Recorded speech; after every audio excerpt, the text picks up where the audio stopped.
आजिर भारत खबर मुख्य खबर रही मणिपुर हत्याकांड रे एनआईए प्रथम गिरफ्तारी करिछि। मालगाई विस्फोरण में दोषमुक्त राहुल गांधी ट्रंप मृत अर्थनीति मंतव्य को समर्थन करिसेंती। तासह राजनीति एवं शासन अपराध एवं न्याय एवं अन्यान्य खबर। मणिपुर हत्याकांड रे एनआईए प्रथम गिरफ्तारी करिछि। गत वर्ष मणिपुर रे 6 जन महिला एवं शिशु विभत्स हत्याकांड रे जातीय तदंत संस्था प्रथम गिरफ्तारी करिछि। विश्वसनीय एवं दृढ़ प्रमाण अभाव साध्वी प्रज्ञा समेत समस्त 7 जन अभियुक्त को मालगांव विस्फोरण मामला रे दोषमुक्त करा जायछि। राहुल गांधी ट्रंप मृत अर्थनीति मंतव्य को समर्थन करिसेंती। राहुल गांधी भारतीय अर्थनीति को मृत बोली डोनाल्ड ट्रंप को मंतव्य को समर्थन करिसेंती, जहां विवाद सृष्टि करिछि एवं बीजेपी पक्षरु प्रतिक्रिया प्रकाश करिछि। राजनीति एवं शासन रे बिहार ड्राफ्ट निर्वाचन तालिका। निर्वाचन कमिशन आज निर्वाचन तालिकार स्वतंत्र सघन संशोधन अंश भाव में बिहार पर ड्राफ्ट भोटर तालिका प्रकाश करने को जाउछंती।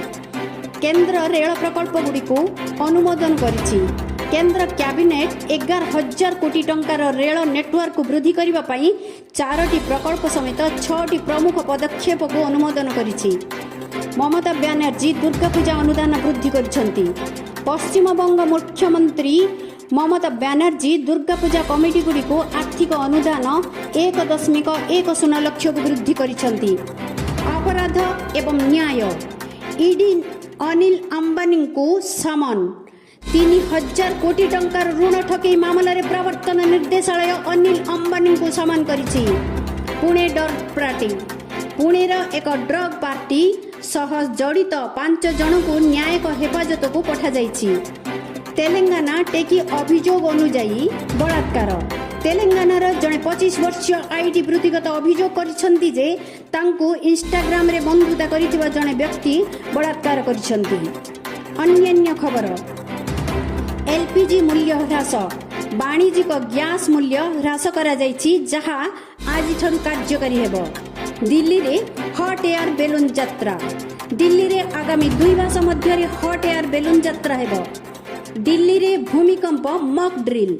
दिल्ली एहार विपर्य परिचालना प्रस्तुति परीक्षा करिबा पई आसंता कली एक भूमिकंप मॉक ड्रिल करिबो।